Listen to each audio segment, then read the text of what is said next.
Okay, this is going to be a tutorial about making a basic turntable. It's difficult to take a camera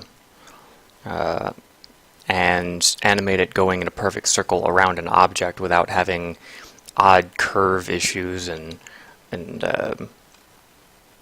sort of jerky movements. So instead, we're going to use an empty to rotate around an object. So first we need an object. I'm just going to create a basic cube.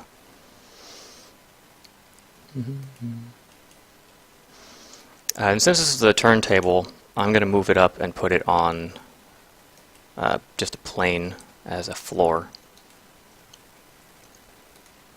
And there you have it. I'm also going to add some color to the cube.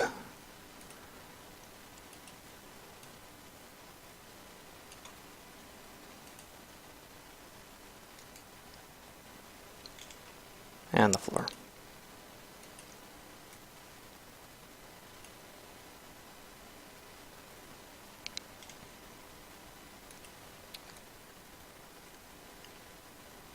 There we go.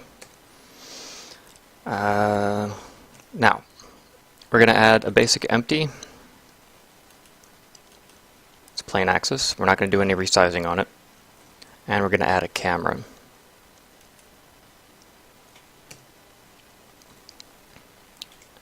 We're going to select it, grab it, and just move it back a bit. If this is the second camera you've added to your scene, have it selected and hit Control 0, and it'll become the active camera. Now, since this is already selected, I could just hit Grab and Z and move it up and down. But instead, I'm going to attach it to the view, which I already have, which you can do by hitting N to bring up this panel and finding under View, Lock Camera to View. That way I can kind of move around with it. I'm just going to move it up a bit and then find a nice, and this is why I'm adding color to those objects so you can differentiate. You can either start straight on or from the side. It doesn't really matter where. All that's going to happen is it's going to end up here on the last frame.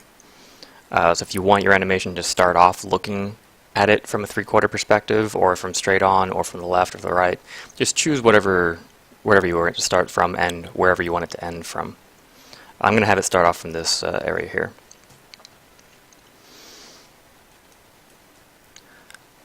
Now we're going to set a constraint on the camera to the empty. But just to make things easier, we're going to name the empty. So we'll call this camera pivot. Then we're going to go to the constraints section on the camera, make it a child of camera pivot. So now whatever we do to this is going to happen to that camera. Technically, if we rotated it any direction, it would happen, but we're only going to rotate around the Z-axis. We're going to open up the timeline panel.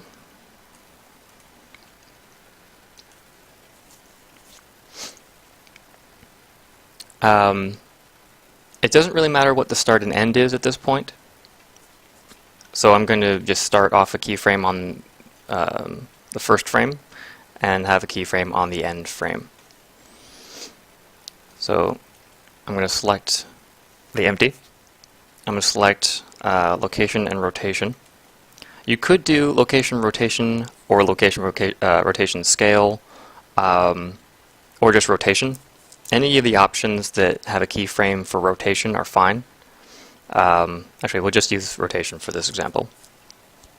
Almost all the time I just default to location, rotation, and scale just because it's easier and gets everything and you don't have to worry about remembering what's what. But any of the ones with rotation are fine. So on the first frame, we're going to make a keyframe for the empty on the first frame. And then we're going to go to the last frame. We're going to do the same thing, but we're going to give it one rotation first. And we're going to hold down the control key so there's a perfect rotation with where it was originally positioned. I'm just going to make another keyframe. Now if you go to the beginning and start to play, you're going to see there's a little bit of kind of an acceleration, and then when it gets to the end it's going to kind of decelerate. This is because there's a curve, and it's trying to animate it so that when it stops, it's not just a jerky stop, and when it starts, it's not just a jerky start. This is default behavior, but unfortunately not the behavior we want. We actually want the jerky stop and start, so that when it gets to the end, it just starts off at the beginning again without any kind of delay or slowdown. So we're going to go over to the curve editor, or the graph editor. We're going to find the line for the rotation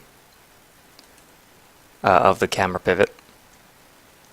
In this particular case, it's the Z rotation, which is blue. We're going to select by right-clicking until we have the control point for the blue line selected. You'll know that you have that selected when the blue line is fully blue and not some other color, like down here the red is fully selected and now the green is fully selected. And we want to hit T and select linear, which basically means we don't want it to be a curve like a Bezier. We want it to just be whatever it is and then go right on to wherever it's going. We need to do this at the end as well. You can either zoom out or you can click and drag, whichever you like. And we're going to do the same thing over here, linear. So now if you notice, when it gets to the end, there's not any slowdown, and there's not any ramp up when it starts the animation over again. But we do have an extra frame. If you look closely, you'll see it skips slightly. So all we need to do is just get rid of the end frame by either making the end one frame shorter or making the beginning one frame ahead.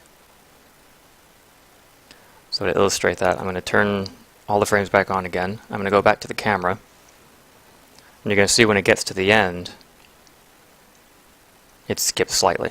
So we just take off that last frame.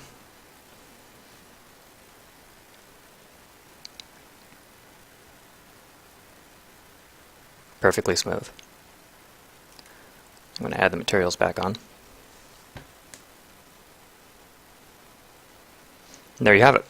Now, if you want to change the length of time, and therefore the speed of the rotation, since we've done the Bezier curve conversion to linear, it doesn't matter how long the animation is. So we can go into our animation editor,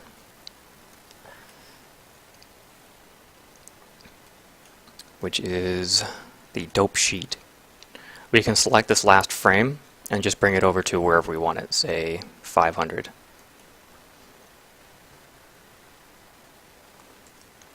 And you want to stop your animation before you do that.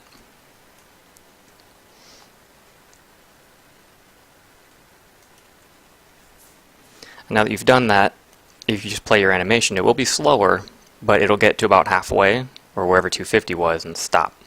Not technically a problem in this case, because it's the same on both sides, no matter which way you look at the cube, as seen there. But if you have an object that's odd on one side or the other, say if you make a couple loop cuts,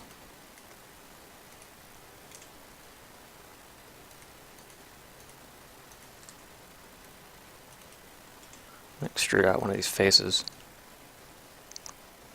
you'll see that you're actually looking at the other side. But all we need to do to fix this is go to the timeline again and make the animation 499. We don't want to do 500 because we want to have that last frame cut off.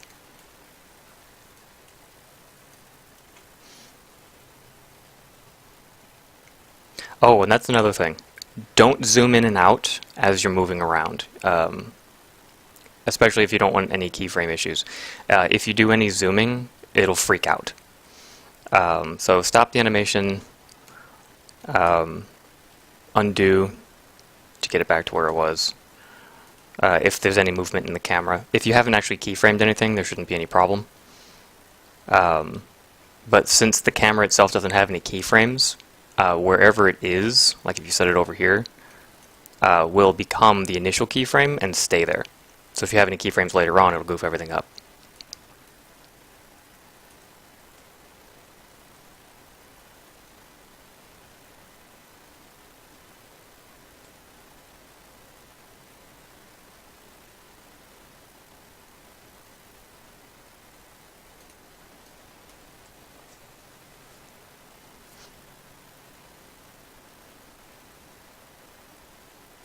And there you go.